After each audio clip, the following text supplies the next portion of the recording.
راديو إيرنا ناصا دمص إرتراويان عزوز سلامتنا تقبلوا أبستفلالي كورنعات عالم كوينكم نمدبات راديو إيرنا التكتاتلو سخبركم سمعتنا نايلو مصوني شمونتا سنة كلتا شحن إسران فنوا راديو إيرنا كموترو بزينا يجمر فلما أرستاتو إرترا زحلف سمون كابز حزتهم 200 إسران يمنوان كففت عسا نتوم سوسان كلتن فنياتهم ኢትዮጵያ ብግዴታ ዝመለሰቶ አብራር ነፋሪ ጅቡቲ አቀዲሙ ናብ ጸላኢት ሃገር ኤርትራ ኸድ ሓሲቡ ዝብል ክሲ ተመስሪትሎ ፈረንሳ ንሓላፊ አልቃዒዳ ኣብ ሰሜን አፍሪቃ ቀቲላቶ ሬዲዮ ኤርና ናጻ ድምፂ ኤርትራውያን ዕለታዊ ዜና ሓይሊ ባሕሪ ኤርትራ ኣብ ዝሓለፈ ሰሙን ካብ ዝሓዞም ኣሳት 120 የመናውያን ገፈፍቲ ዓሳ ነቶም 62 ከም ዝፈነዎም ማሕበር ገፈፍቲ ዓሳ የመን ኣፍሊጦ እቲ ማሕበር ኣብ ዝሃቦ ሓበሬታ ሓይሊ ባሕሪ ኤርትራ በብእዋኑ የመናውያን ገፈፍቲ ዓሳ ክሕዝ ከም ዝጸንሐ ብምዝኻር ኣብ 2-3 ሰነ 15 ዝኾና ጀላቡት ሓይሊ ባሕሪ ኣብ መንጎ ደሴታት ሓንሸን ገማግም ኮሆካን ተዋፊሮም ንዝነበሩ 120 የመናውያን ከም ዝወሰዱ ወቂሱ ሚኒስተር ሃብቲ ዓሳን ዳይሬክተር ክፍሊ ቀይሕ ባሕርን የመን በብወገኖም ተመሳሳሊ ወቀሳ ኣቕሪቦም ኣለዉ ኣብቲ ናይ ርቡዕ 3 ሰነ ፍጻሜ ሓለዋ ገማግም ባሕሪ የመን ግብረ መልሲ ስለ ዝሃበ ኣብ 2 ጀላቡ ዝነበሩ ብውሕዱ 7 ኣባላት ሓይሊ ባሕሪ ኤርትራ ከም ዝተታሕዙ ተገሊጹ እዩ ኤርትራ ኣብ ዝሓዘቶም የመናውያን ገፈፍቲ ዓሳ ነቶም 62 ጀላቡኦም ዘሚታ ኣብ ኣረክቶት ጀላቡ ጽዒና ንጽባሒቱ 4 ሰነ ከም ዝፈነወቶም ሓላፊ ገፈፍቲ ዓሳ ናይቲ ከባቢ ኻልድ ኣንዛን ሩቂ ንኣረብ ኒውስ ኣብ ዝሃቦ ሓበሬታ ኣመልኪቶ ሃሽም ዝተባህለ ሓደ ካብቶም ዝተፈነው የመናውያን ገፈፍቲ ዓሳ ብወገኑ ኣብ ዝሃቦ ሓበሬታ ብጀላቡ ዝመፁ ሓይሊ ባሕሪ ኤርትራ ናብ ራስ ታርማን ኤርትራ ከምርሑ ከም ዘገደድዎም ጠቂሱ መንግስቲ ኤርትራ ነቲ ዝሓለፈ ሰሙን ኣብ ከባቢ ደሴታት ዝቁርሓንሽ ዘጋጠመ ግጭት ዘይሕጋዊ ንግዲ ብዘካየዱ ጉጅለ ማፍያ ዝተበገሰ ንእሽቶ ክስተት ክብል እዩ ከም ናይ ወትሩ ንዜጋታቱ መብረኺ ሓበ ሓሊፍዎ እቲ መንግስቲ ብዛዕባቶም ብሓለዋ ገማግም ባሕሪ የመን ከም ዝተማረኹ ዝግለጹ ዘለው 7 ወይ 8 ኣባላት ሓይሊ ባሕሪ ኣመልኪቱ ዝሃቦ ሓበሬታውን የለን ደሴታት ዝቁርሓንሽ ብዳንነት ፍርዲ ኣብ 1998 ንየመን እኳ እንተተዋህባ ጉዳይ ባህላውያን ገፈፍቲ ዓሳ ክሳብ ዝእዋን ንጹር ውሳኔ ኣይተዋህቦን ብሰንኩ ድማ ኤርትራ ናብ ክልል ማያ ከም ዝኣተው ዝጥቀሱ ኣማኢት የመናውያን ገፈፍቲ ዓሳ ክትሕዝ ጸኒሓ ዝበዝሑ ካብቶም በብእዋኑ ዝተታሕዙ የመናውያን ገፈፍቲ ዓሳ በብግዚኡ ይፍትሕዮም ኣብ ሓደ ታሕሳስ 2019 ዝተታሕዙ 24 የመናውያን ገፈፍቲ ዓሳ ክሳብ ዝእዋን ከም ዘይተፈትሑ ማሕበር ገፈፍቲ ዓሳ የመን የመልክት ኣብ መንጎ ኤርትራን የመንን ዝርከብ ክልል ማይ ኣብ ዝእዋን ዚ ብሰንኪ ምትእትታው ሕቡራት ኢማራት ንባህላውያን ገፈፍቲ ዓሳ ክልቲአን ሃገራት ሓደገኛ ኮይኑ ምህላው በብግዚኡ ይጥቀስ እዩ መንግስቲ ኢትዮጵያ ኣብ መወዳእታ ወርሒ ሚያዝያ ናብ ጅቡቲ ዝመለሶ ጅቡታዊ አብራር ነፋሪት ኣቀዲሙ ናብ ኤርትራ ክኸድዕ መደብ ነይርዎ ዝብል ክሲ ከም ዝመስረተሉ ፓሪስ ዝመደበሮም ተጣበቕቲ ሰብኣዊ መሰላት ንሬድዮ ኢረና ሓቢሮም ኣኽባር ሕግን ኣመኻሪ መንግስትን ጅቡቲ ጃማ ሱሌማን በቐዳም 6 ሰነ ኣብ ዘቕረቦ ወግዓዊ ክሲ እቲ ፉኣድ ዩሱፍ ዝተባህለ ናይ ሊትናን ማዕረግ ዘለዎ አብራር ነፋሪት ኣብ ወርሒ መጋቢት 2020 ነፋሪት ሒዙ ናብታ ጸላኢት ዝበላ ኤርትራ ክኸድዕ ምሕሳቡ ጠቂሱ ፓይሎት ሓይሊ ኣየር ጅቡቲ ዝኾነ ሊተናን ፉኣድ ዕቑባ ንምሕታት ብ27 መጋቢት ናብ ኢትዮጵያ ይሰጊሮ እንተኾነ ተሰላሚ ናይ ሰላም ኖቤል ብዝኾነ ቀዳማይ ሚኒስትር አብይ ኣሕመድ ዝምራሕ መንግስቲ ኢትዮጵያ ኣብ 20 ሚያዝያ ብግዴታ ናብ ጅቡቲ ከም ዝመለሶ ኣቐዲሙ ብሬድዮ ኢረና ተቃሊሕዮ ኣብዚ እዋን እዚ ጋቦዳብ ዝተባህለ ቤት ማእሰርቲ ዝርከብ ፓይሎት ፉኣድ ስድራ ቤታቱን ጠበቁን ክበጽሕዎ ክኢሎም እዮም መንግስቲ ኢትዮጵያ ምስ መንግስቲ ጅቡቲን ዘለዎ ርብሓታት ንምኽሳብ ክብል ኣህጉራዊ ሕግታት መሰል ስደተኛታትን ሓተት ዕቑባን ብምጥሓስ ነቲ ጅቡታዊ ፓይሎት ብግዴታ ናብ ዓዱ ምምላሱ ተጣበቕቲ ሰብኣዊ መስላት ተቃውሞታቶም ይገልጹ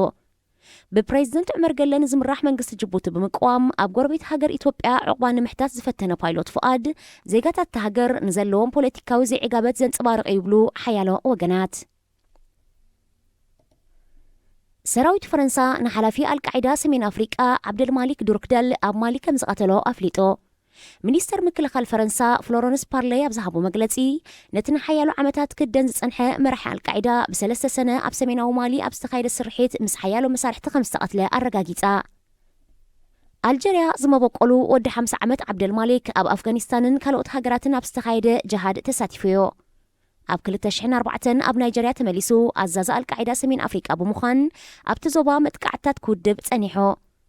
ፈረንሳ ኣብ ሰሜን አፍሪቃን ቀናት ሳህለ ሳራን ንዘስፋሕፍሕ ዘሎ መርበባት ሽበራ ንምቁፅጻር ብባርካን ዝፍለጥ ፍሉይ ወተሃደራዊ ስርሒታት ዘካይድ ኣስታት 5,000 ዝግመት ሰራዊት ኣብቲ ዞባ ኣዋፊራላ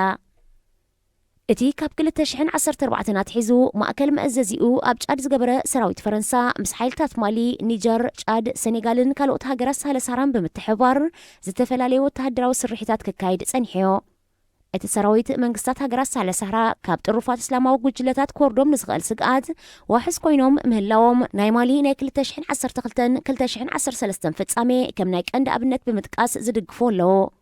እንተኾነ ፈረንሳ ሰራዊታ ናብ ኣፍሪቃ ምውፋራ ከም መቐጸልታ ናይቲ ኣብ ሓያሎ ሃገራት ዝኣህጉር ዝጸንሓ ፖለቲካዊ ቁጠባውን ወተሃደራውን ዕብለላ ምዃኑ ካልኦት ወገናት ይነቕፎ። ዝኸበርኩም ሰማዕትና ዜና ኣብ ተፈጺሙሎ ዝቕጽል መደብና ወትሪ ሶኒ ብወይኑ ስሌማን እናተዳለወ ዝቐርብ መደብ ጨና ኣዳሚ ክኸውን ሰናይ ምክትታል። ጨና ኣዳም ኣብ ራድዮ ኤረና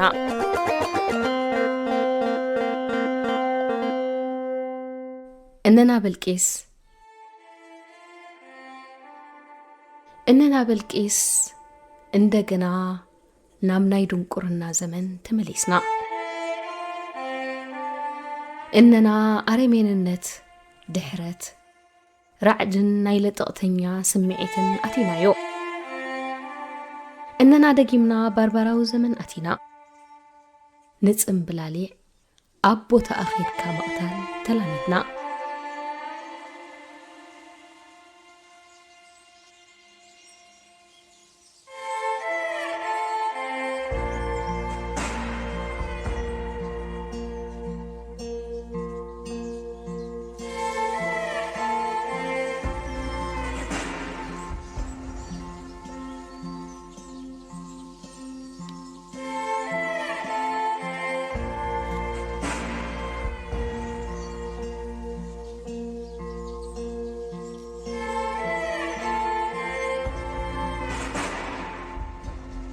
كمي تقنيو كبرات خاتلتنا أب نايلومي تحستو مدب جنا قدام مس سورياوي قطامي نزار قباني زلالة تحستو حيسنا قريبنا لنا كتافت أما مدب كتكتاتولو زعدمكم ويني سليماني سناي مكتال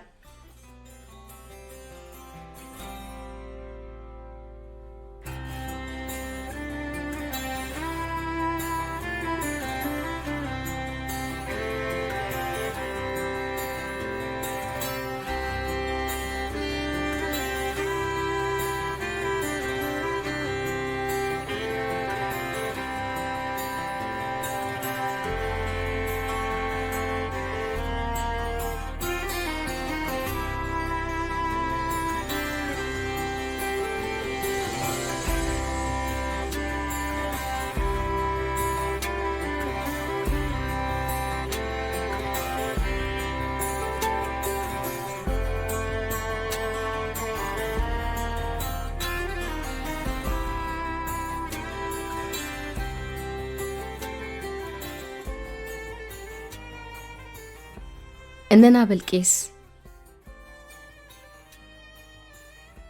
بالكيس إندقنا نامنا يدنقرنا زمن تمليسنا إننا أرمين النت دحرت رعدن نايلة تقتنيا سمعيتن أتينا يو إننا دقيمنا باربراو زمن أتينا نتسم بلالي أبو تأخيد كمقتال تلاميدنا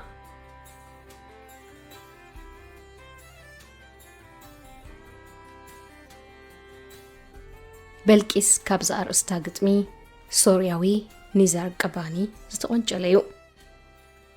نزار قباني فلوت سورياوي قطاميو نفقري من كند نزار قطيملو سورياويان نزار نفقرن صوتاوي هانينيتان برعو أب ماي عمبابا ياسمينن صغريدان يزتمعا نبوليتيكان نقفيتا حبرتا سبنجن أب دميو زتمعا خبلو ندفرتون جونتون ينيتلو زمناوي سنة صحف عرب زتلو بتي لؤمن لزبن قانقو عرب سميع كيام كنسخة بتغرينيا بإنجليزينيا مبقولاونا ترجمهم زيت فوق قطمتات نزار قباني نعمتات دسنينا بتوتيم أبتن فلما نايقرزونا وي قبزنا عمتات فلتأتن ممرمار حدست نقراتن حريفو قه نزبل شوهاتكا كم الدقاقام فكوست حسابات سخفت سلائي ولا حد يلبون ኣብ ከባቢ 2008 ኣቢሉ ምስ ኩልቲ ንዕድሜና ከይንመስል ዕዳ ንእስነትና ዘመኮረናን ዘብላሐናን ከይንኸውን ዝሓለኸና ኩነታት ዓድና ንኒዛር ዝኣመሰሉ መሓዞት ብምልላይና ጥራይና ሓሊፍና ይብል። ኣብ ቅድምታቱ ዘልዕሎም ብጀሆታትን ሕቶታትን ኣብ በበይኑ መድረኽ ክንሱ ንነብሮ ንዝነበርና ኣዝዩ ብዙሕ ዘመሳሰል ነይርዎ። ንኣብነት ኣብ ሓንቲ ግጥሙ ኣባራትቶም ከይነፍቅር ከይንሕጐስ ከይንነብር ከይንንብብ ከይንመራመር ከይንዛረብን ነፃ ከይንኸውንን ዝኽልክሉና ንነብሶም ፍሉያት ሃገራውያንን ኣውሓስቲ ፀጥታን ተሓለቕትን ዝሰሚዋ ኣየእትዋን። ከምኡውን ህበይ መንግስታዊ ሚድያ ምዃን እጽይን ዝብላ ቤታት እታ ግጥሚ ኣንቢቤ ኣይመንወንን ዝነበርኩ።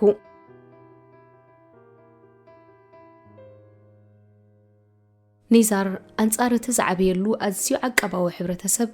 ኣብ ውልቃውን ኣጽነት ዘለዎ እምነት ፍሉይ ብምንባሩ ብግሉጽ ብዛዕባ ፍቕርን ጾታዊ ሃነኔታን ካብ ዝጸሓፉ ውሕዳት ደቂ ተኸባቢ እዩ። ዘመናዊ ዓረባዊ ስነ ግጥሚ ኣንፈት ክሕዝ ድማ ዓብ ጽልዋ ገይሩ።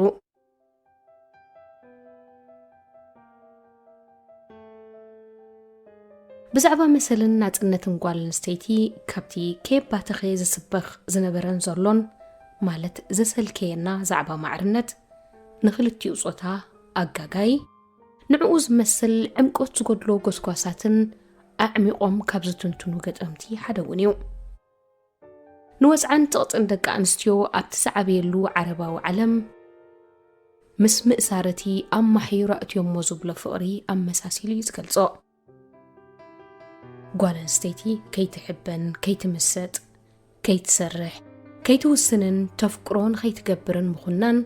ንፍቕሪ ቤት ማእሰርቲ ከም ምእታዊ ይብሎ።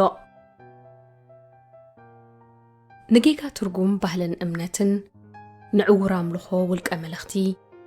ንወፅዓ ሓፋሽ ኣብ ትሕቲ ዲክታቶራት ንኣበሳ ኩናት ነትግርህነትካ ክትምጡም ስረዳኻ ጥራይ ዝርከብ ጣዕሚ ሓቀኛ ፍቕርን ንሓለንጊ ስደትን ክንድልክዑ ኢሉሉ ኒዛር። ኣብ ሓያሎ ግጥምታቱ ንስደት ምስ ገሃነም እሳት እናተኣሳሰረ ብምረት ጽሒፍሉ።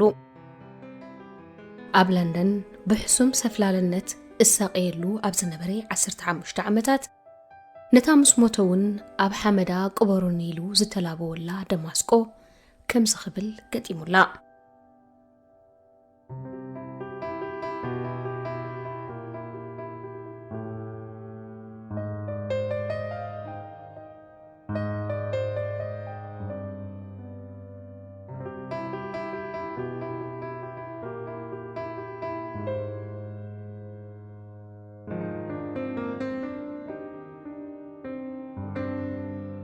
ወገነታዊት ሃብተይ ደማስቆ ንሃገር ኣፍቃርነትና ዶ ንህዝብና ክወቅስ እቶም ዝነደዱ ነቲ ቐንዛ ኣይርስዕዎን እቶም ንመርዚ ዝረኣይዎ ጥራይ እውን ከምቶም ዝሰትይዎ ኣይኮኑን።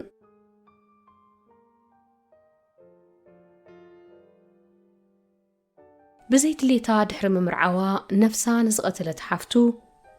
ንኣካይዳ መንግስቲ ሓፊዝ አልአሳድ ዝነቅፍ ጽሑፋት በመጽሓፉ ሃገር ለቂቑ ክስደድ ምስ ተገደደ ኣብ ቤይሩት ሊባኖስ ኣብ ህዝባዊ ቦታ ብዝተጻወደ ቦምባ ህይወታ ንዝሰኣነት በዓልቲ ቤቱ በልቂስ ዝገጠሞ ንሙሉእ ሕብረተሰብ ምስ ነብሱ ክመሓሰብ ዝገብር ዓሚቕ ትርጉም ዘለዎ ግጥምታት እውን ጽሒፉ እዩ። ብሞት በልቂስን ካልኦት ከምኣን ሕብረተሰብ ደረጃት ተሓሳስብኡ ክፍትሽ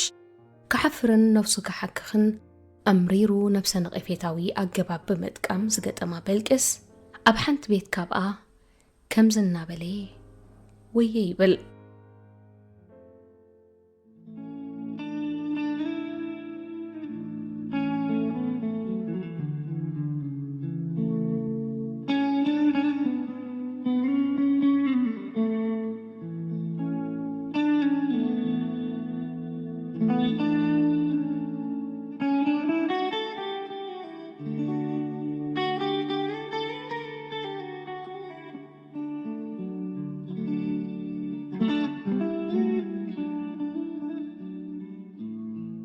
إننا بالكيس اندقنا نام نايدون قرنا زمن تمليسنا إننا أرمين النت دحرت رعدن نايلة تقتنيا سمعيتن أتينايو إننا دقيمنا بربراو زمن أتينا نتسم بلالي أبو تأخير كمقتال تلاميدنا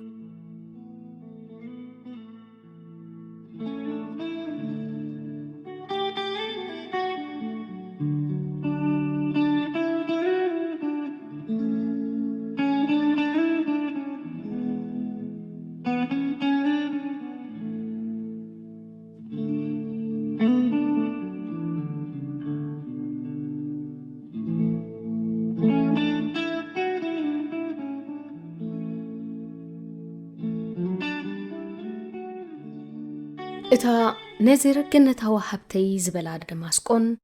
ملؤ سوريان لومي مواقعي استفلاليا والك أو ربح إنز قدما حيالان علمن وغناون حيمانوتاون تموح زلوهم ججلتات كوينان ترايزي كوني ملؤ بملؤ عنينن تدمسيسنن كبالي كال نسوريا أمر رحلو زبحل منغستا الأسد أداود أميرو مرأيون نتاهاجر نابس خفة أنفت ممروحن سورياويان بزعبا زون نيزار أب سبعاتات بتا الممثلين إلو زصحفة مالت أتوم تواساتي اتبل قدمو قدم نويح عمتات كمز ناقرو من كمز تنققو من بمسكورقوار يزاربو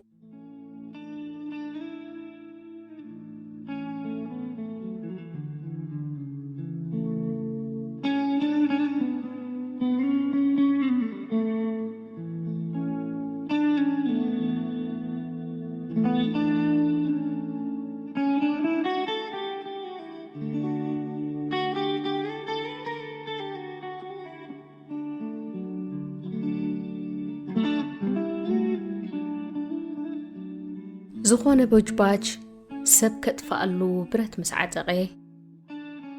ملئت هاجر أبمت أوديا مسعتوت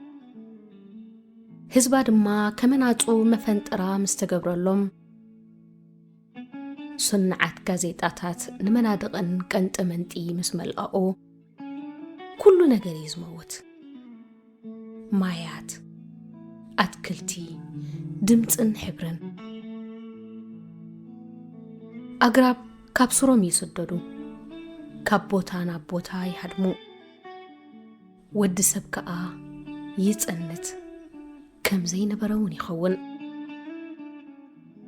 ما أسكون يخود دا أزخلو اتتياتر أبرا أسكم وديعي دقيم تعذبتون بحرك أنا تسفى مقراتن كروغ مخمن طف كبللكمن جميرو مالو برافوتات أخلي صبوغ زازيمكم هو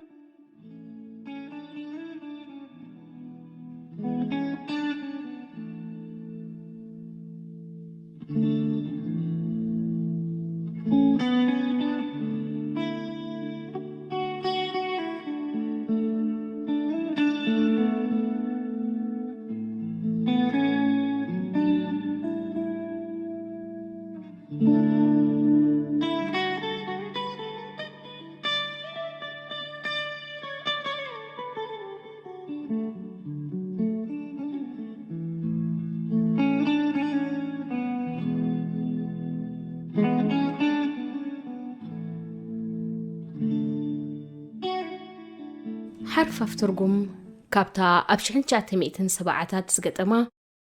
الممثلين اتبل مالت أتوم تواسات اتبل نقافيت قدمي نيزار قبانيكم كتكتاتلو تصنيحكم كبرات سمعتنا نايلو متحستو إذا تكتاتلو تصنحكم ينيرو أبز متقسمون بخالار استدقيمنا هنراخبينا كساب شعو سسناين كلنا تحنكنيو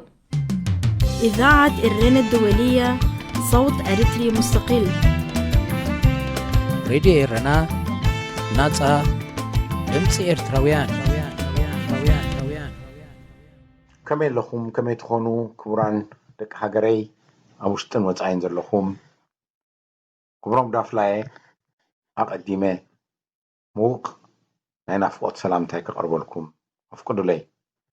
ሎሚ ክዛረበሉ ደልየ ዘለኹ ኣርእስቲ ንሃገርን ግቡእ ዜግነትን ዝምልከት እዩ ብዛዕባ ሃገር ክንዛረብ እንተኮይና ንኤርትራ ከም ሃገር ከም ኔሽን ንሕና ዜጋታት ኢና ዋናታታ ንብል እንተኮይና ነቲ ዋንነት ንምምፃእ ድማ ንበል ዕርቡን ኣቐዲሞም ዝኸፈሉ ኣወድትና ስውኣትና እዮም ምክንያቱ ዝሓዙ ዘይብሎም ሓደ መዓልቲ ናፅነት ክመፅእ ሎሚ ኣነ ዝኽፈል ክኸፍል እየ ዝበሉ ስውኣትና እዮም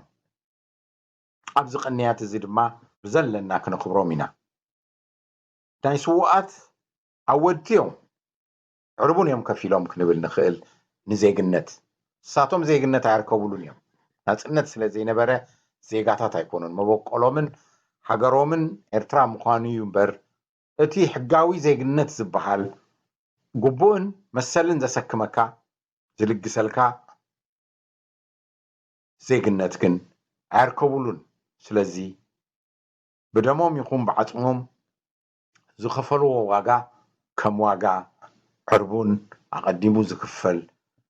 ንዋንነት ናይ ናፅነት ወይ ዋንነት ናይ ሃገር እዩ ሎሚ ንሕና 93 ዋናታት ኢና ክንብል ከለና ሓደ ዓብይ ግቡእ ተሰኪምናዮ ዘለና ናይ ዋንነት ናይቲ ዕርቡን ዝተከፍለሉ ዋንነት እቲ ግቡእ ናይ ዜግነት ምምላእ እዩ ክንብል ይግባእ ዴሞክራሲ ናይ ምትካል ግቡእ ናይዞም ሕጂ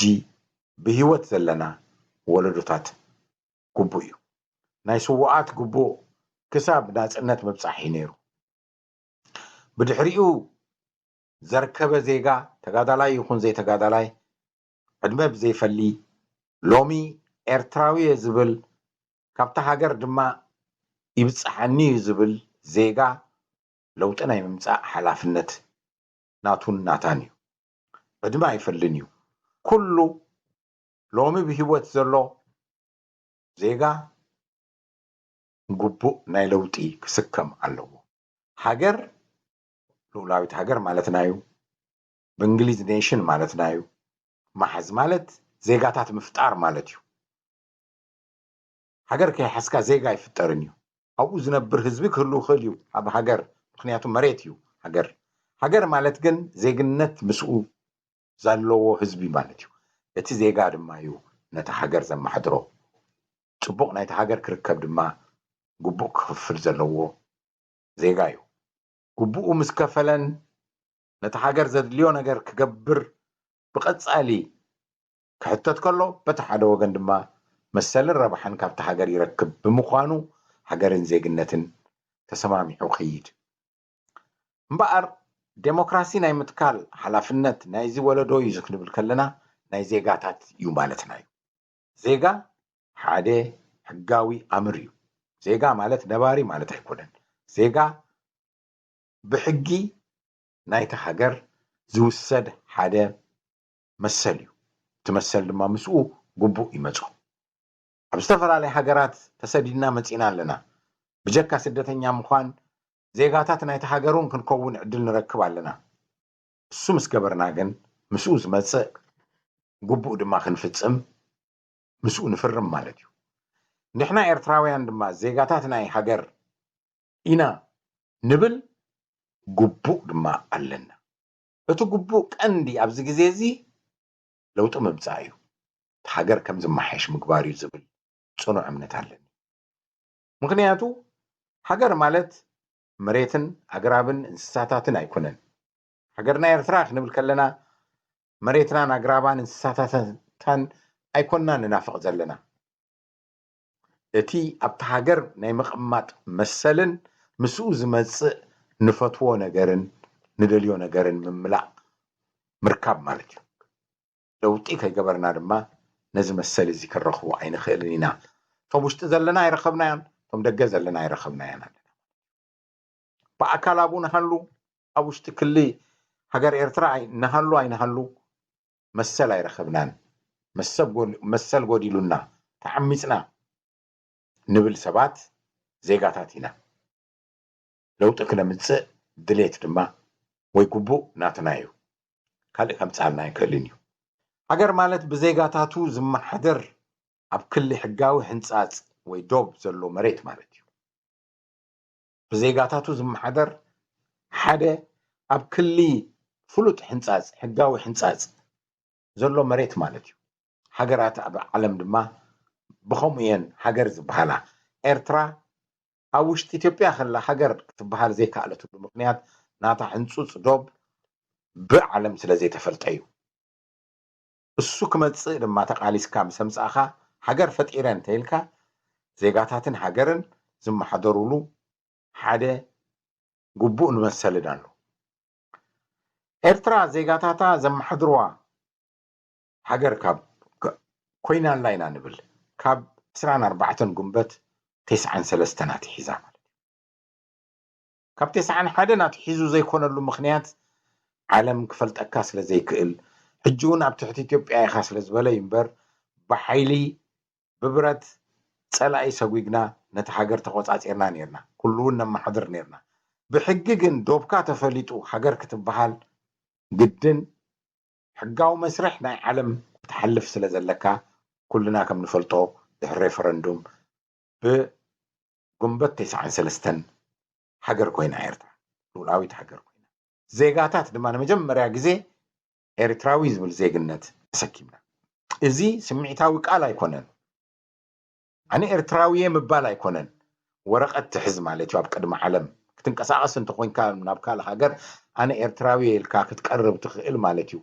باسبورت ويكا كالي مننتكا كتري خلخا تفلت حجر كوينا لا مالتي اذا عبي مسل اكو انت خونا عبي حلافنت دمايو زيغا مقان زيغاتاتا زي ما حضروا هاجر انت تخون نيرا إرترا حجون مجزاتاوي أوراجا ويجزات تباهيلات تسوع متصوعت نيرا مالك سلازي حقاوي أمريو زيغنت كم زدلا خايو زترقوم بوليتيكاوي أمر أيكون زيغاتات منيناون كنبل كلنا تاني حق قلتو ايه حقاوي أمريو قنبو اللو مسل اللو إرتراوينت أيكونن زي إرتراوينت زبل قال مشقت خوينولو بدقفت لوطي بتقاومت لوطي بتسرعت يتقاملو كالኦት بقوم ነገር ለውጥ زي حزون يتقاملو إرتراوينت زبل قال إرتراوينت حدا أمر ناي أمصاصا حزبيو مبقول حزبيو تولديو هاجر زيغنتن ግን ይፈላለዩ إرتراوي مبقول زلو سب نا إرترا زيغا خيخون يخيليو አይደልን እንተይሉስ ዜጋ አይኮነን ማለት ነው አይ ካለ ሀገር ዜጋ ኸውን መርጽ ዝበሉ ኤርትራውያን አለው بسمعيتهم ግን ኤርትራውያን ይው ስለዚህ ዜግነት ይዛዛርበና ዘሎ ንቅድም ዶብ መሬት ከይሐስካ ሀገር የክትብል ስለዚህ ትኽእል ንቅድም ዶብ ዘለዋ ሀገር ዘይብሎም ህዝብ ድማ ዜጋታት ኢና ክብሉ አይክእሉን ናይ 50 ዓመታት ቃልስና ነዚያ ዜግነት ምልባሲና ጌርና ልክ ካብ 41 ጥልያን ዜግነት ናይ ኤርትራዊነት ምሰውረዳ ክሳብ 91 بحيلي زحزنالا 5 عمد ناي زيغنت مدلاي غزي نيرو بدحريو كلتا عمد وسخلو 50 كلتن عمد 50 كلتن عمد 9 سلستن زيغنت زبل قال مچيو حجي لومي غمغام غبر كلو زعبا إرترا هاجر زيغاتاتا خمزدلي واديات محدر زلا ولا ايكونت زبل حطو إخات ملس بقصالي كم تي أمتوي زبالكو زيغاتات زم حضروا هاجر انت خوينا كم زدلي و زم حضروا هاجر انت خوينا وكلتم سديدهم بزبزحو وكلتي ثم حضر هاجر انت خوينا زيغاتات بزدلي و يزخيت زلو زبل قصل ويكا ملسي تركب ازي حقاو ملسي يكركب زلو هاجر زيغاتاتا كم زدلي و دوت محضر الله زبل بعلاو ملسا يكونن حقاو ملسيو هو وي ايكونن زبل ملسي يركب مونغو يبلون نفي عادو اي نفعتنا يكونن ابزيا كتستبول لي دلي نفعادو تهاجر بقطبات بقطتخيد الله أيكون نتحتو هاجر زيغاتاتا كم زدلي وودوت محدر الله مخنياتو زيغاتات يخونونا زبلوهم سبات مريصهم ما بيسدلو غزي اتوم زيغاتات زمرصوهم يسرحلهم ديما يسرحوهم بزيغدس اتحقاو مسرح بتي زيغاتات زدلي ويز خيد مريص اكايدا اب غزيو وكلت مرصو تموكلت زمحدرلو قوام الله قال حقتات الله بو مسرت خيد اتي وصيتو ادمعنتو نايت زمرصو بايتو يكون منغستي يكون كالي حتو يكوننا نزارب زلنا ناتومي كينياويان ناتومي تهاجر مريصوم الله ኢትዮጵያውያን ናቶምዩ እቲ ሃገር ኣብኡ ዘሎ ስርዓት ዘዕግቦም ዘይዕግቦም ምዃኑ ኣይኮነን ትሕቶ በቲ እሳቶም በቲ ዘውፅኦ ሕጊ መሰረት ዝካየድ እዩ ሽጣራታት ኣለዎ ግን ዓለም ብከምኡ እዩ ዝኸይድ ሽንኳይዶ ኣብ ናይ ኣፍሪቃ ሃገራት ምዕቡላት ኢና ዝብላ ሃገራትን ኣብቲ ሕግታት ሽጣራ ገይሮም እቶም ዘይደለይዎም ሰባት ክመፁ ክእል እዮም ኣብቲ ስርዓት ግን ሃገር زيغاتاتا بزدل كم زدليو يات محدر زلا يزبال نابنت اب ريفرندوم ناصنت دو تمرصو ولا يتمرصون تباهلنا ينا تحتيتنا نمرص اينا ناصنت ما يلنا حزب تحتيتو بو مسارات تسريحو توسينو مالتي ناصنت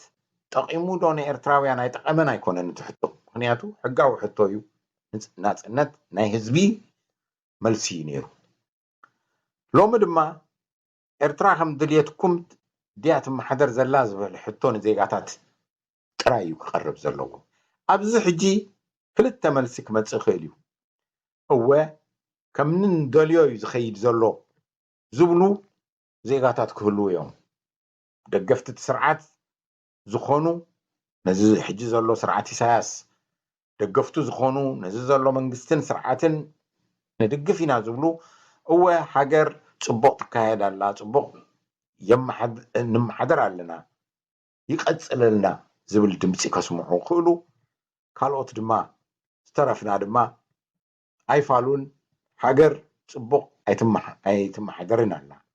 نبل دما كنهلينا اذا كلتو حتو سلازي تحتتنا جن اذا حجر زي بغبو بدليت حزبو اي محدرنا له زبل مدمدم تاينا نبصح مخنياتو ناتنا دمصي اسمعنا يكونن از سرعت زي مچيو زلو صباح مرጫ ተገይሩ ዝበዝሑ ሰባት ንኢሳያስን ነቲ ኣቀሚጥዎ ዘሎ ስርዓትን እንድሕሪ ቀጽለልና ኢሎም በደሌት ህዝቢዩ ዝስርዓት ዘሎ ፈተኹም ኣይፈተኹምን ኣብ ትሕቲቶም ማሕደሩለኹም ንበሃሊና ክሳብ ህዝቢ ዜጋ ዘይተሓተተሞ ድምፁ ዘይሃበግን እዚ ስርዓት እዚ ህዝቢ ከም ዝደልዮ ኣይማሕደርና ኣሎ ማለት ስለዚህ ናይ ዜግነት ሕቶ ولا ندغفتي اساس اماريروم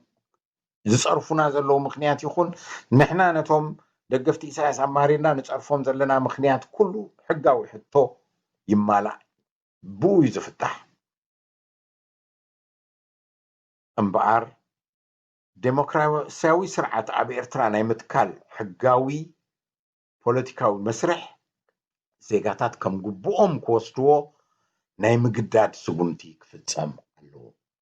እዚኣ መሊሰ ክድግባይ ዲሞክራሲያዊ ስርዓት ኣብ ኤርትራ ናይ ምትካል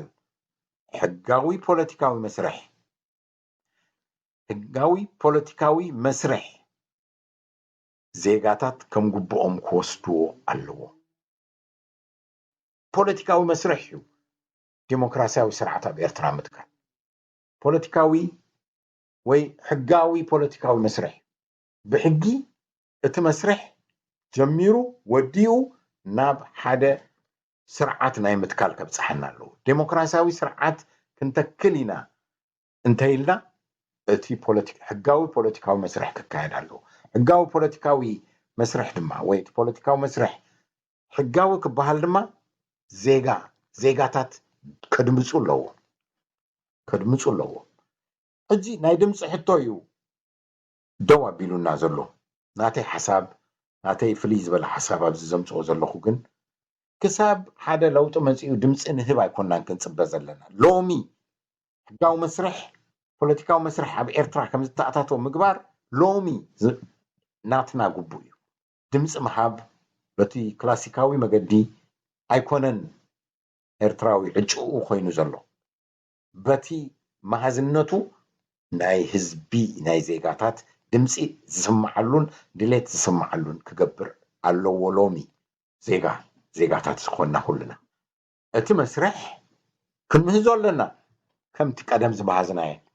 ني برتاو قالسيز مهزنا قدم سب فيدريشن تقبلنا قدم سب دما برتاو قالسيز جمرنا له مخنيات كم إرتراويين متن اتي حقاو مسرح كمالا سلازي كاله حقاو مسرح ناي زيغنت بعلنا تتحيسنايو كمالسوكم أبربعان حدن كساب 52 زلو جزي بحقاوي مقدي بمرجع يكون بخالي مقدي علم نإرترا ناتنتا كهبا يو اتو بوليتيكاوي قالسز نبره حقاوي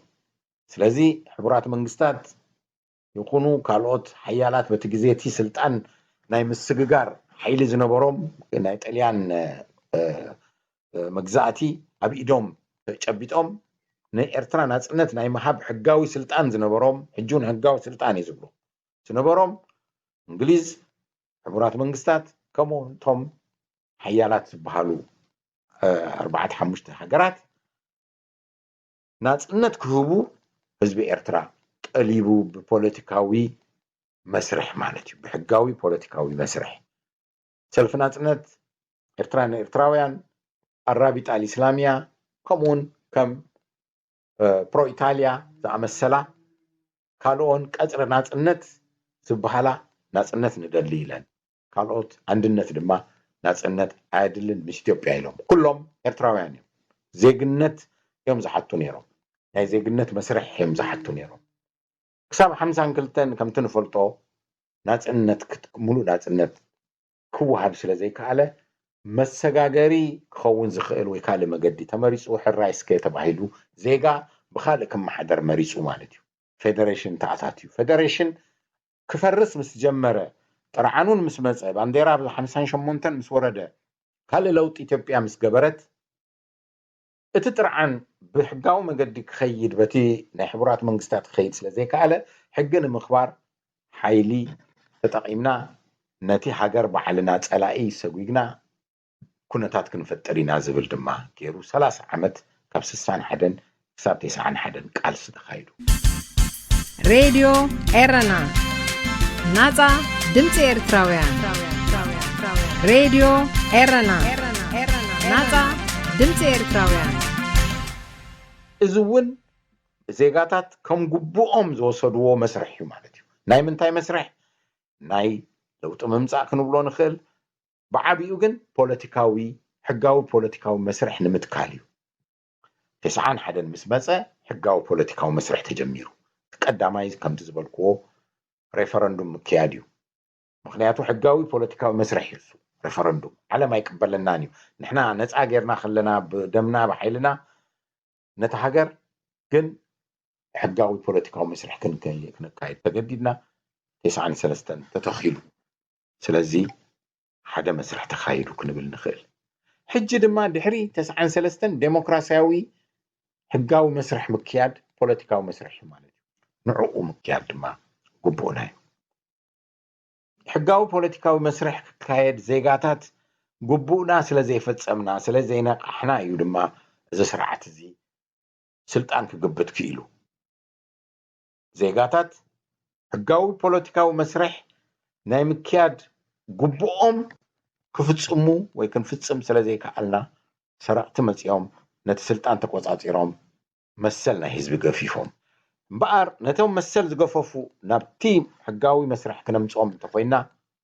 حجون قبو ناي زيغا اسو يكنبلالنا قبو ناي زيغا بقر ابز غزيزي ابوشت هاجرن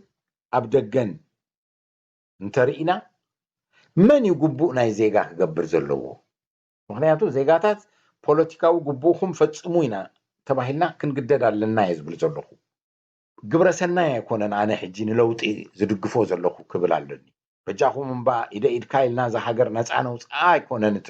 እቲ ናይዚ ግዜ እዚ ናይ ዜጋ ግቡእ ዴሞክራሲ ንምትካል ዘድሊ ግቡእካ ፈጽም እዩ ክበሃል ዘሎ ልክዕ ከም ሃገር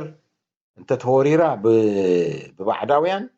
ሃገር ናይ ምክልኻል ግቡእ ንዜጋታት ይወርድ ብረት ዓጢቁ ድማ ኣብ ዶብ ከይዱ ክሳብ ብሂወቱ ይከላኸል ነቲ ሃገር እንድሕሪ ፀላኢ ዘይብላ ድማ ኣብ ግቡእ ስርሑ ይምለስ ኣብ ሰላማዊ ናብርኡ ከይድ ዜጋ ሎሚ ድማ ዜጋ ለውጢ ናይ ምምፃእ መስርሕ ዜጋታት ከም ግቡእ ወሲዶም እዮም ክሰርሑ ዘሎ ኣብ ወፃኢን ኣብ ውሽጥን ዜጋ ሕራይ ኣነ ግቡእይ ክፈፅም ደልየ ኣለኹ ዝብሉ ዜጋታት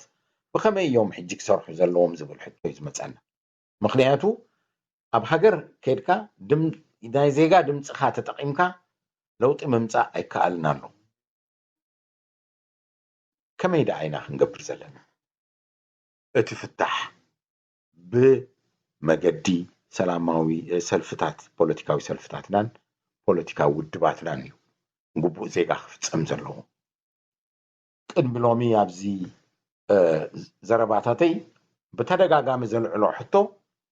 ለውጢ ናይ ምምፃእ ሓላፍነት ናይ ፖለቲካዊ ሰልፍታትና ናይ ፖለቲካዊ ውድባትና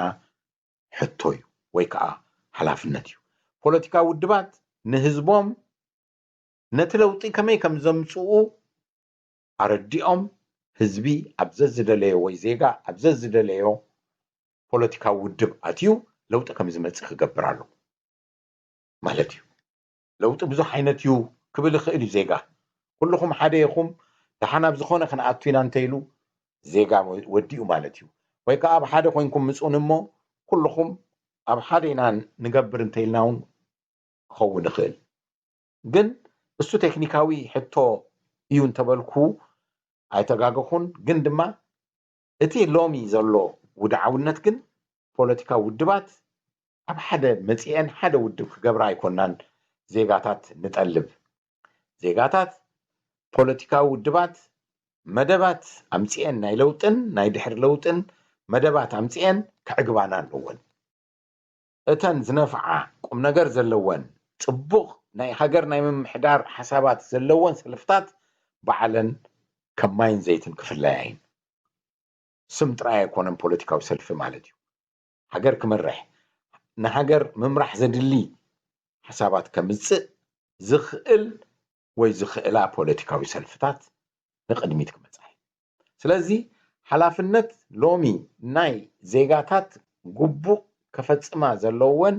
ፖለቲካዊ ሰልፍታት ኢና ኢልና ክንድምድም ኣለና ኣብ ክንዲ እቲ ኣብ ኣስመራ ዘሎ መንግስቲ ኮይነን ማለት እዩ ግድን መንግስቲ ክኾን እውን ግድን ኣይኮነን እቲ ዘድሊ መስርሕ ናይ ምፍፃም ጥራይ እዩ ምክንያቱ እንድሕና ኣብ ኤርትራ ሓደ ለውጢ መፅዩስ ብሰማይ መፅዩ ወይ ብካልእ መፅዩስ ንዑ በሉ ሕጂ ድምፂ ግበሩ ዝበሃል ሕልሚ የብልናን ከምኡ ክኸውን ኣይክእልን እዩ ካብ ኢሳያስ ዝገደደ እውን ኩነታት ክፍጠር ይኽእል ንሕና ዜጋታት ንቆፃፀሮ ለውጢ ክመፅእ እንተኮይኑ ግን ፖለቲካዊ ሰልፍታትና እዚ እዩ በዚ መስርሕ ጌርና ነዚ ስርዓት እዚ ስልጣኑ ንህዝቢ ከም ዘረክብ ክንገብር ንኽእል ኢና ዝብል መደብ ንህዝቢ ኣቅሪበን ንዜጋታተን ኣቅሪበን ካብ ናይ ዜጋታተን ድምፂ ክረኽባ ኣለዎ ሕጋዊ መስርሕ እዩ ዝበል ኩሉ ድማ እቲ ድምፂ ናይ ዜጋታት ኣብ ፖለቲካዊ ሰልፊ ዝመፅእ እቶም ዜጋታት ኢና ንሕና ግቡእና ክንፈፅእ ደሊና ኣለና ግበር ነቲ ለውጢ ዝብሉ ጥራይ ይኾኑ ማለት ኩሉ ዝገብርን ዘይገብርን ሕጂ ኣፅሚሙና ዘሎ ዓዊሉ ብምዝራብ ጥራይ ክስማዕ ዝደሊ ዘሎ ኤርትራዊ ብሓቂ ግቡእ ናይ ዜግነት ክፍፅም እንተኮይኑ ኣብ ፖለቲካዊ ሰልፊ ክምዝገብ ኣለዎ ብሕጊ እዚ ምዝገባ እዚ ድማ ለውጢ ምስ መፀ ናይ ድምፂ መሃብ መሰል ክኸውን ክነገድድ ኣለና ሎሚ ፖለቲካዊ ሰልፍታትና ኣስተምህሮ ይህባ ኣለዋ ዝተፈላለዩ ንጥፈታት ይገብራ ኣለዋ ግን ግዚኡ ዝጠልቦ ነገር ድሒረን ኣለዋ እንታይ ማለት እዩ ለውጢ ናይ ምምፃእ መስርሕ ንምግባር ኣባላተን 10,000 20,000 30,000 50,000 ክኸውን ንፅበዮ أب حنت سلفي 50,000 أبتي حنتي 4,000 أب حدا 5,000 إزيኦም ድምፆም ዘስምዑ ሰባት ሒዝካ ኢኻ ለውጢ ክተምፅእ ትኽእል ተባሂልካ ክትእመን ከማ ትኽእል ሎሚ ግን ናይ ሶሻል ሜድያ ህላወ እዩ ዘሎ እዚ እውን ሕምቀት ኣይኮነን ግን ግዜኡ ዘእኸለ እዩ ብፍላይ ኣብ ደገ ዘለና ኤርትራውያን ክሳብ 1 ሚልዮንን ፈረቓን ንግመት ኢና ንብል ኤርትራውያን ምናዳ ኣብ ከባቢ ኤርትራ ዘሎ ኢትዮጵያን ሱዳንን ዝነብር ህዝብና ኣብ ማእከላይ ምብራቅ ዝነብር ብብዝሒ ህዝብና ከም ዜጋ ኣነ ለውጥ ደሊ ኣለኹ ኢሉ ኣብ ፖለቲካዊ ሰልፊ ክኣቱ ክግደድ ኣለዎ ናይ ዜግነት ግቡእ ክኸውን ኣለዎ ብገብረ ሰናይ ኣይኮነን ክኸይድ ዘለዎ ሓንቲ ሕግዘኩም እየ እንታይ የድልየኩም ኣይኮነን ኣብቲ ፖለቲካዊ ሰልፊ ኣነ ለውጥ ደሊ ኣለኹ እሞ መዝግቡኒ ክብል ኣለዎ ኣብዚ ዘይረሳዕኮ ነገር ኣብ መጀመርያ ዝጠቐስኩ ኣሎ እቶም እዚ ስርዓት ይቀፅል ዝብሉ ድማ ኣብቲ ህግደፍ ዝቀረበሎም ማሕበር ከይዶም ንሕና ለውጥ ኣይንደልን ነዚ መንግስቲ ንደልል ኣለና ኢሎም ይመዝገቡ መዝገቦም ድማ ድሓር ለውጢ ምስ መፀ ክረአዩ መን ነዚ ለውጢ ኣድሚፁ መን ኣድመፀን ክንፈልጥ ኢና እዚ ሕነ ንምፍዳይ ወይ ንካልእ ዘይኮነ ዜጋ እንታይ ኢሉ ሽዑ ግዜ ክንፈልጥ ኢና ካልእ ወለዶታት ሰላም ምስ መፀን ለውጢ ምስ ኣምፃና ንኮ ይሓቱና ኮኑ እንታይ ኮንኩም ኢኹም እቶም ዝበዝሑ ኢሳያስ ክቅፅል ይደልዩ ነይሮም ከመይ ገይሩ ለውጢ ትብሉ ነይርኩም ኢሎም ነቶም ደለይቲ ለውጢ ክሓትኹም እዮም ብኣሃዝን ብመዝገብን እዩ ዝምለሽ እዚ ሕቶ እዚ እቶም ለውጢ ንደሊ ዝነበርና ክንዲዚ ነርና እቶም ለውጢ ዘይንደሊ ድማ ክንዲዚ ነርና ኢልና ብቁፅርን ብመዝገብን ክንምልሽ ክንክእል ኣለና ከምቲ ፌደሬሽን ንምእታው ምስ ኢትዮጵያ ኣብ መዝገብ ዘሎ መን ኣድሚፁ ኣንፃር መን ንፌደሬሽን ኣድሚፁ ዝብል ዘሎ ከምቲ ኣብ ሬፈረንዱምን ንናፅነትን ዘይናፅነትን ዝበልና ተመዝጊቡ ዘሎ ሕጂ መን ለውጢ መን ዘይለውጢ ክፍለጥ ኣለዎ ኣብ መዝገብ ግን ኣነ ለውጢ ደሊ ኣለኹ ጥራይ ኣይኮነን ለውጢ ደሊ ኣለኹ ኣብዚኣ ፖለቲካዊ ሰልፊ ንለውጢ ትሰርሕ ዘላ መዝገብ ኣለኹ ኣብ ዝብለሉ ግዜ ግቡእ ድማ ክፍፅም ክሕተት እዩ ኣብዚ ግዜ እዚ እቲ ሓደ ግቡእ ዘሎ ገንዘብ እዩ ዜጋ ግቡእ ሎሚ ገንዘብ እዩ ብዙሕ ሰብ ነዚኣ ሕቶ ኣይፈትዋን እዩ ብገንዘብ ኣይኮናን ንሕና ገንዘብ ምእካብ ኣይኮነን ገንዘብ ምእካብ ነቶም ፖለቲካዊ ሰልፍታት ናብ ካልእ ብልሽውና ከብፅሖም እዩ ዝብል ኣሎ እዚ ከይፈተኻ ኣብ ሃገር ትገብሮ ነገር ምዃኑ ጥራይ ምፍላጥ እዩ ምክንያቱ ፖለቲካዊ ሰልፍታት ቁም ነገር ዘለዎ መደብ ንህዝቦም ከምፁ እንተኮይኖም መሪሕነት ናይ ሃገር ሓሳብ እዮም ዝህቡ ዓበይቲ ነገራት እዮም ዝነግሩ ንድሕሪ ለውጢ ኣይኮኑን ዝዛረቡ ንቅድሚ ለውጥስ ብከምዚ ጌርና ኢና ክንሰርሕ እንተኢሎም ባጀት የድልዮም ገንዘብ የድልዮም ሰብ ምቁፃር ካብ ኩሉ የድልዮም ክኢላታት ኤርትራውያን ዲፕሎማስያውያን ኢኮኖሚያውያን ናይ ኮምፒውተር ክኢላታት ዝቆፅራ ፖለቲካዊ ሰልፍታት ከምቲ ኣብ ካልእ ሃገራት ንሪአን የድልያና እየን ዋላ ኢሳያስ ስርዓት ኢሳያስ ከሎ ኣብ ደገ ዘለና ነዚ ክንገብር ኣለና ምክንያቱ ሎሚና ነቲ ናይ ሃገር ምምስራት ነገር ክንጅምሮ ዘለና ኣብዚ እዋን እዚ ግቡእ ናይ ዜጋ ከማልኣ ዘለወን ፖለቲካዊ ሰልፍታት እየን ንብለሉ ዘለና ምክንያት ፖለቲካዊ መሪሕነት ወይ ሊደርሽፕ ናይ ምሃብ ኣገዳስነት ወይ ኣድላይነት ዕዙዝ ስለ ዝኾነ እዩ ዜጋታት ብወግዒ ኣብ ወፃኢ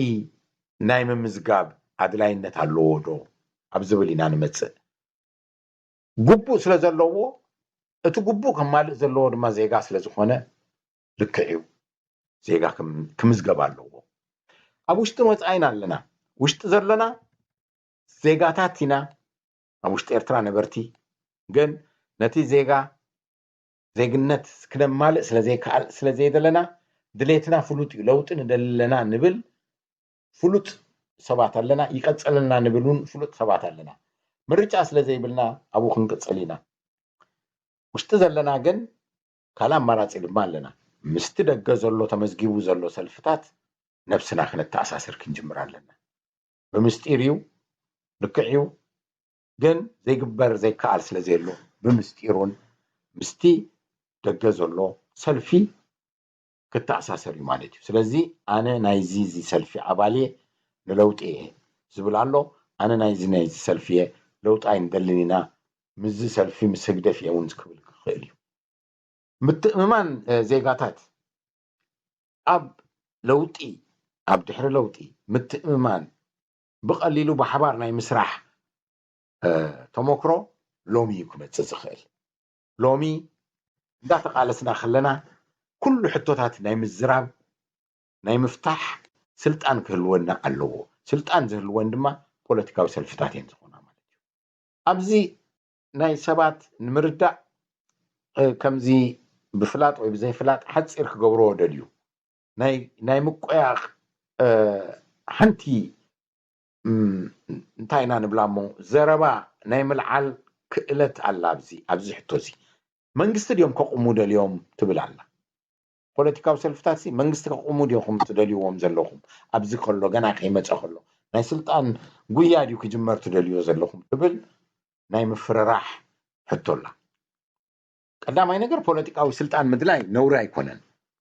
أب كله حجر يزلو بوليتيكاو سلفتات دما حجرن زم حدرا زيغاتات حجرهم زم حدرو بوليتيكاو سلفتات نحنا أبت سلطان أنت مزينا أبت حلافنت أنت مزينا إذا ما دبك نجبرينا إلى نينز مسألة لذي زي ولا حنت زفر إحنا جري يبلون جن نحنا زبر زلنا لومي منجستي تخلا يكون كون زبر زلو خوابزي أتي دحر كمتس زلوا مدبات دحر إساس كمتس زلوا مدبات زيغاتات لومي كزرارو ولو اللوم بمن بوليتيكاو سلفتات سلازي بوليتيكاو سلفتات كحيلا اللوان مالتيو بوليتيكاو سلفتات زحيلالو مخنيات دما نزيغاتات زمناوي زخونن عتوب زخونن مدب كوصا كخلا مالتيو اجوخن ገንዘብ يدليكن አሎ ገንዘብ ጌርكن መጽናዓት ግበራ ዘድልየና ነገር ተመራመራ ኪላታት ኤርትራውያን ካብ ዘለዎ ቁጸራ ክንድግፈክን ኢና ክብለና ኣለዎን ፖለቲካዊ ሰልፍታት ማለት እዩ ዜጋ ምክንያቱ ኢሳያስ ያሃሉ ኣብቲ ንሕና ኣብዚ ዘለና ኣብ ወጻኢ ዘለና ሞ ተዛማዲ ናጽነት ረኺብና ዘለና ነቲ ድሕሪ ኢሳያስ ዝኸውን ነገር ሎሚ ትመጽናዓቲ ወዲና ትነንሕድሕድና ዘራኽበና ዜጋታት ዘራኽበና ሕቶታቱን ሎሚ ንባእሰሉ ሎሚ ንካትዓሉ ክንጅምር ኢና ማለት እዩ ብዙሕ ሕቶታት ኣለዉ ኣብ ሓንጎል ሰብ ዘሎ ድሓር ይኹነልና ዝበልናዮ ጌጋ ይብዚ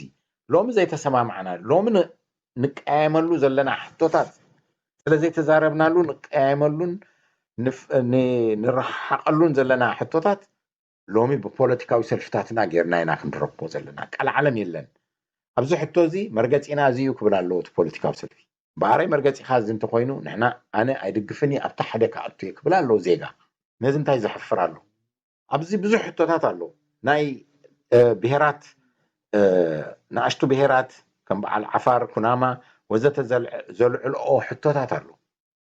ናይ መሬት ሕቶ ኣሎ ናይ ቋንቋ ሕቶ ኣሎ قوام التكبر دو التكبر زبل حتولو إذا كله نما عسينا نونزفو انتيلنا كاباي جميركم دحار بايتو مسقومنا يخونلنا إلنا زي حسبنا سبات نيرنا لو مجن كن ريون خلنا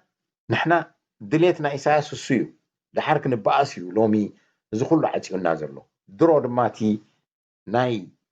زي متفنان دمسي أبزي سوشال ميديان أبزي واتساي يسمع له أبو الكسبات تذكره زي مسمى له سور كسدد خيليو سلازي بوليتيكاو سلفتات جن كم تعب كله عالم زجبر بساينساوي مجدي بزعباز حتوزي زي ناخن جبر زي حيشينا نبل زلنا اسكن الزارة بلو ويكا إذا وسينا لنا ندابلا سلفتات مريحنة كبالو ليدرشيب كبالو وين بعري أبز حتوزي با زيونا له كبل له تزيجا بعر إذا كاب كونه تحكي إذا بمصنعات استخايرة كاب كونه دما نزين مرت زبل كبزيحو مالتيو بدحريو لو تمس مثلا نابي قصنا هنا انتاينا نوسن بزعبا استفلالي حطوقات انفتح لنا مالتيو لبيمنا نتصنح مالتيو سلازي تقاومو نزي سرعات ويكا ደላይ ለውጢ ደላይ ፍትሒ ምዃን ቃል ዓለማዊ ቃል ጥራይ እንዳኾነ ምኻዱ የሰክፍ እዩ ሎሚ ዝኾነ ሰብ ኣብ ኢንተርኔት ወፂኡ ዝደለዮ ነገር ርእቶ ሂቡ አንጻርነት ክፈጠር ወይ ደገፍ ክፈጠር ዝኽእለሉ ኩነታት ተፈጢሩ አንጻርነት ብፍላይ ናይ ምጽርራፍ መን ነይሩ በዓል መን እዮም ትፈልጥዎም ዲኹም እዚኦም ድሌቶም እንዳተባሃለ ምጥርጣራት ዘይምትእምማን ዝፍጠረሉ ምኽንያት ነቲ ኤርትራ እንታይ እዩ ዘድልያ ዝብል መሪሕነት ሊደርሺፕ ዝህብ ናይ ሓሳብ ናይ ፖለቲካዊ መሪሕነት ዝህብ ፖለቲካዊ ሰልፍታት ሃዋሁ ስለ ዘይብልና እዩ ዝብል እዩ ስለዚ ኤርትራዊ መሃዝዩ ዝብል ጽኑዕ እምነት ኣለኒ ኣብዘን ዝሓለፋ 50-60 ዓመታት ናይ ክሳብ ናጽነት ክሪኦ ከለኹ ኣብቲ ግዜ ትንተንህሉ እንታይ ምገበርና ክትብል ከለኻ እቶም ሽዑ ግዜ አንጻር ኩሉ ብድሆታት ዚኣት ሓይሽ እንዳበሉ ደፊሮም ዝኣተው ዜጋታት ፍንድቆም ሶም ተዘይገብሩ ብዘረባ ጥራይ ኮፍ ኢልና መሓለና ኢና ንብል ሎሚ እውን እቲ ንመሃረሉ ግዜ ንልበመሉ ግዜ ኣይወሓደን ብፍላይ ካብ 2001 ኢሳያስ ሙሉእ ንሙሉእ ከም ዲክቴተር ነፍሱ ምስ ተቆጻጸረ ጀሚርካ ዘሎ ኣይወሓደን 20 ዓመት ሓሊፉሎ ነዚ ናይ ሕጂ ኩነታት ብግብሪ ክነውዕሎ እንተኾይና ናብዚ ዝበልክዎ ናይ ዜግነት ጉቡእ ብመንገዲ ፖለቲካዊ ሰልፍታት ናይ ምምላእ መስርሕ ክንጠልብ ኣለና ዜጋታት ዝብል መደምደምታ ብምግባር ናይ ሎሚ ዘረባይ ክዓጽየ ሕዚ ወድሓንኩም ክብሮም ዳፍላይ እንደገና ይቀኒየለይ إرنا هنا إذاعة إرنا الدولية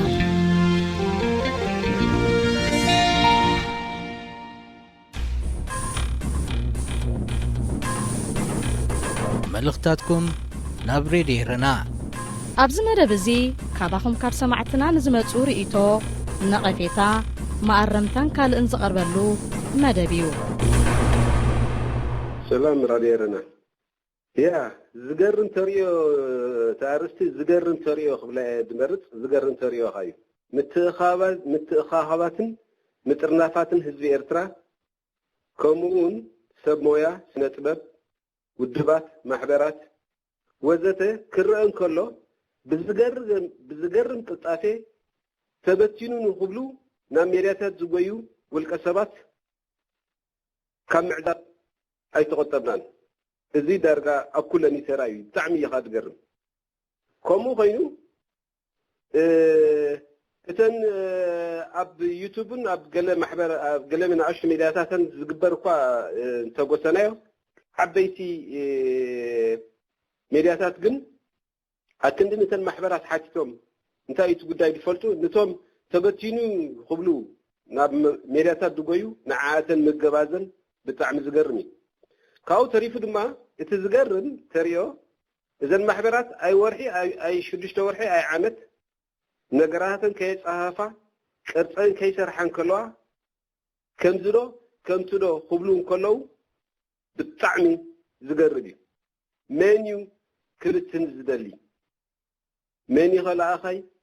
መን ኢኸ ነዚ ክኸውን ዝደሊ ዘሎ ስለዚ እዚ ትዕዝብቲ እዚ ኣብ ኩለን ማሕበራት ይረአ ስለ ዘሎ ኩልና ልብ ጌርና ክንዕዘበሉ በዚ የማሕፅን የቀንደለይ ታረቀ ወልደ ሚካኤል ፍራንክፈርት ሰላም አዳሎትን ተኸታተልትን ሬድዮ ኤረና ንጉሰ ገብረ ማርያም ካብ ካሊፎርኒያ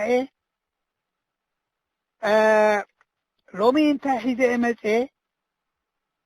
ብኤርትራውነተይ ትማሊ ኮሪኤን ተሓጒሰን እንተሎም እሞ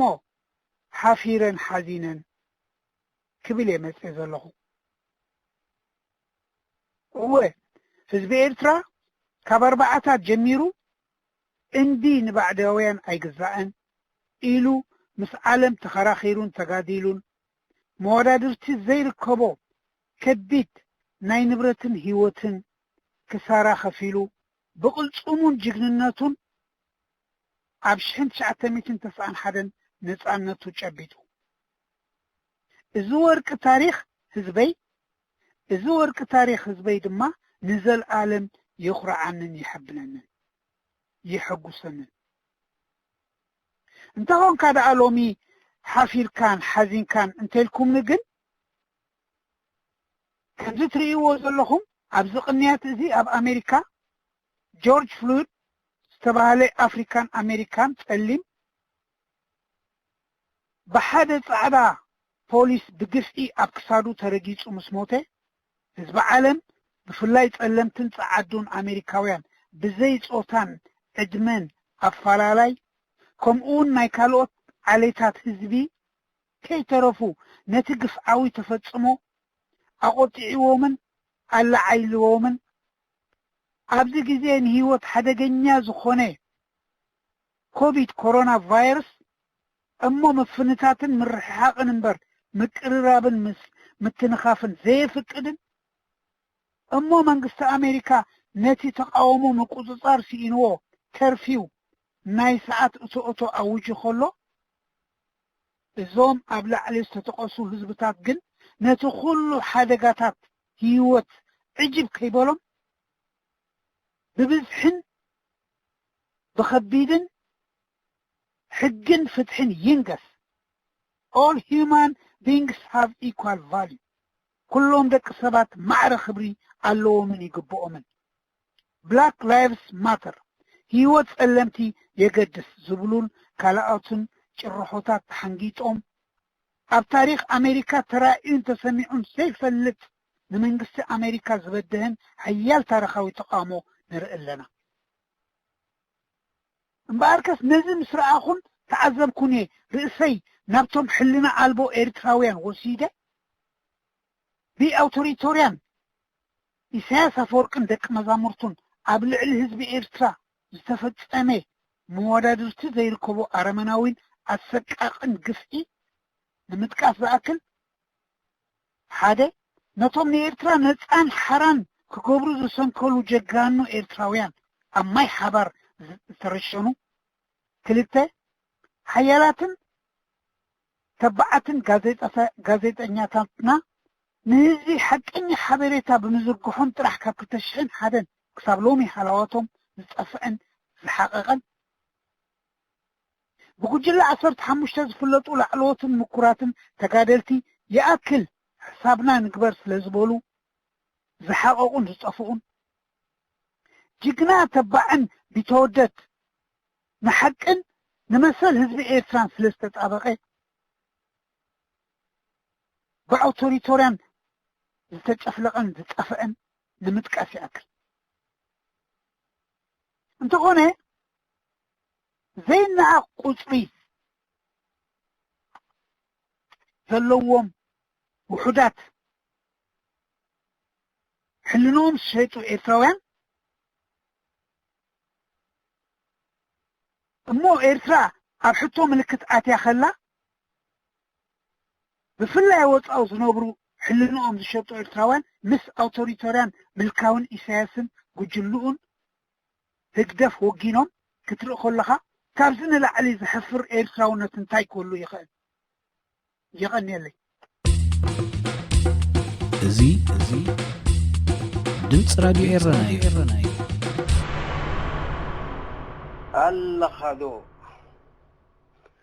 ኣለኻዶ ድጋህ ጅግና መሰንበሳው ዓሮዝ ዓብኻ ኣለኻዶ ድባርካ ወዲ ዓዋታ ቃልሲ ይጀመርካ ኣለኻዶ ወዲ ሰንሒት ኣቦቓልሲ ኣቦ ሓድነት ኣለኻዶ ወዲ ሳሕል ንጸላእቱ ተጠምጣሚ ከም ኣሳለት ገበል ኣለኻዶ ወዲ ሓማሴን ብጸላእ ፈጺሙ ዘይንብርክኽ ዘይብል ኣሜን ኣለኻዶ ወዲ ሰራየ ታሪክ ሰራሒ ምርሓና ሃየ ኣለኻዶ ወዲ ኮሎ ጉዛይ ኣንተ ሓርበኛ ገዲም ተጋዳላይ ኣለኻዶ ወዲ ሰምሃር ቀይሕ ባሕሪ ንጸላእቱ ተወርዋር ነብሪ ኣለኻዶ ወዲ ተንከል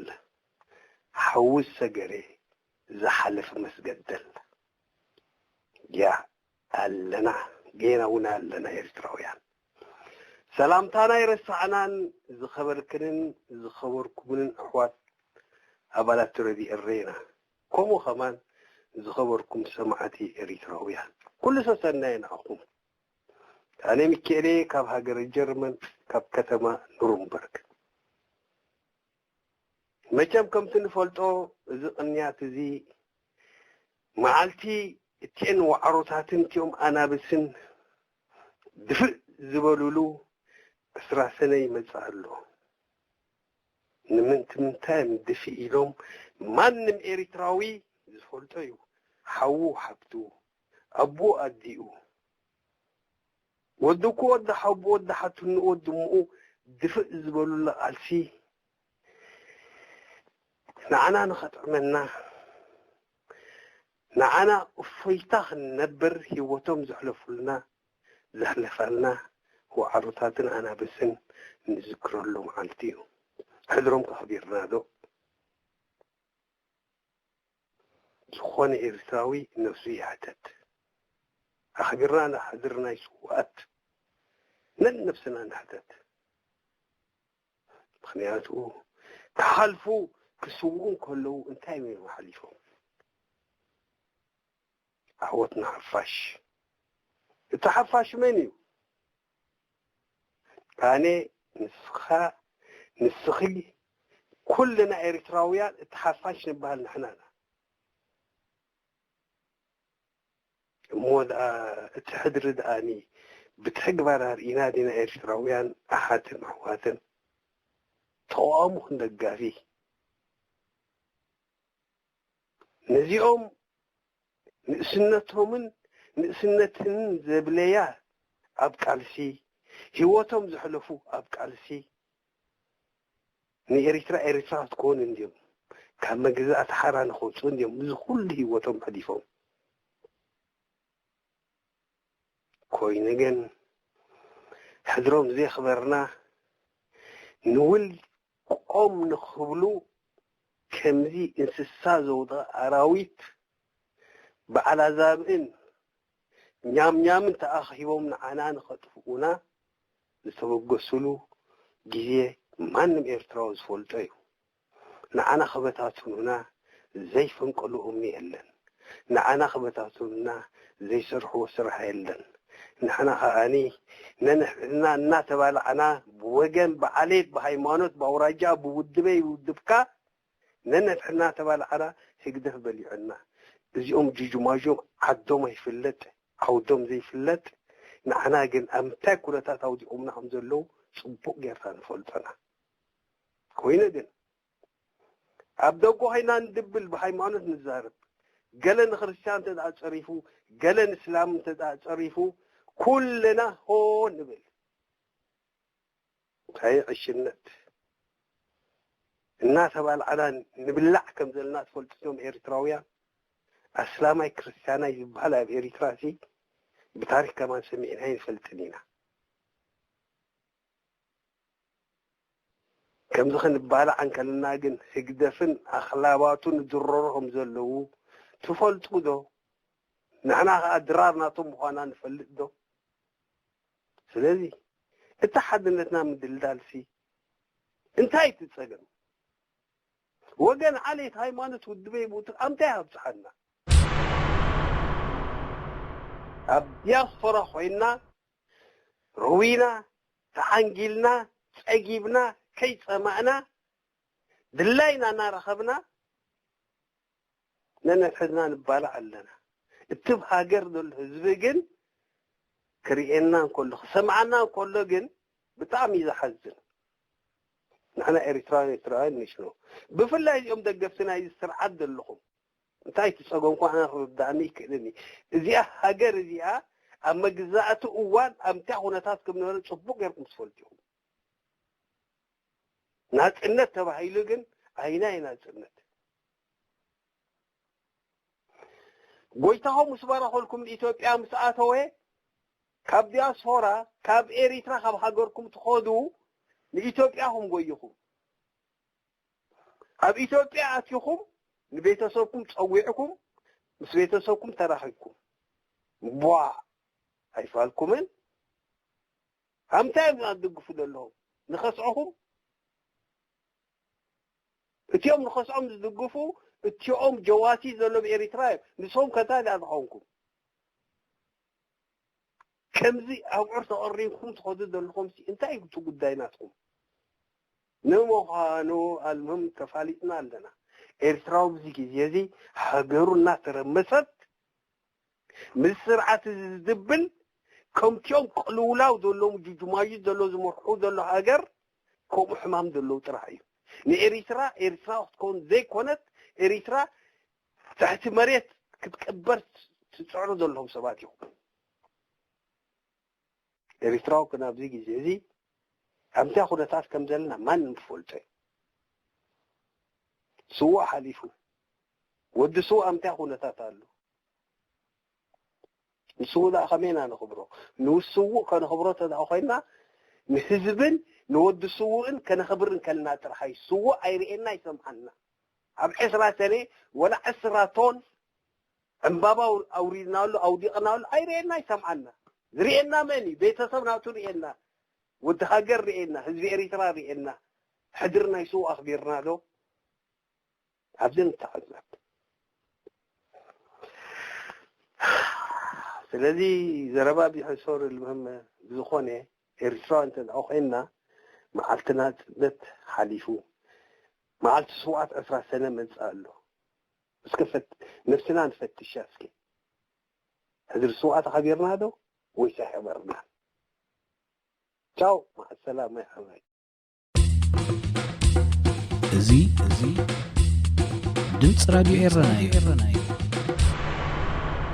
مرحبا راديو ኤረና ከመይ ኣለኹም ኣብ መዓልታዊ ስራሕኩም ኣሳልጦ ንኽትረኽቡ እንዳትተመነኹ ሓንቲ ለወባ ክትብፅሑለይ ናብ በዓል ንሕና ንሱ እዚኣ ለወባ እዚኣ ከዓ በዓል ንሕና ንሱ ካብ ምስ ሓዳርኩም ምፍታሕ ምስኡ ተትፋትሑ ሙሉእ ህዝቢ ጥራ ክሕጎስ እዩ ምስ ሓዳርኩም ከዓ ናብ ግብሪ ትምለሱ ብምስኡ ክትፋትሑ ህዝቢ ጥራ ይፅዋዓኩም ኣሎ ንበዓል ንሕና ንሱ ቻው إذاعة إرنا الدولية صوت أريتري مستقل راديو إيرنا ناصع دمص إرتراويان زخبركم سمعتنا نزي ساعة زي تراليو زنبرة حفشاوي مدبات راديو إيرنا بقانقا تقرنيا أبستفت الله إرنا هنا إذاعة إرنا الدولية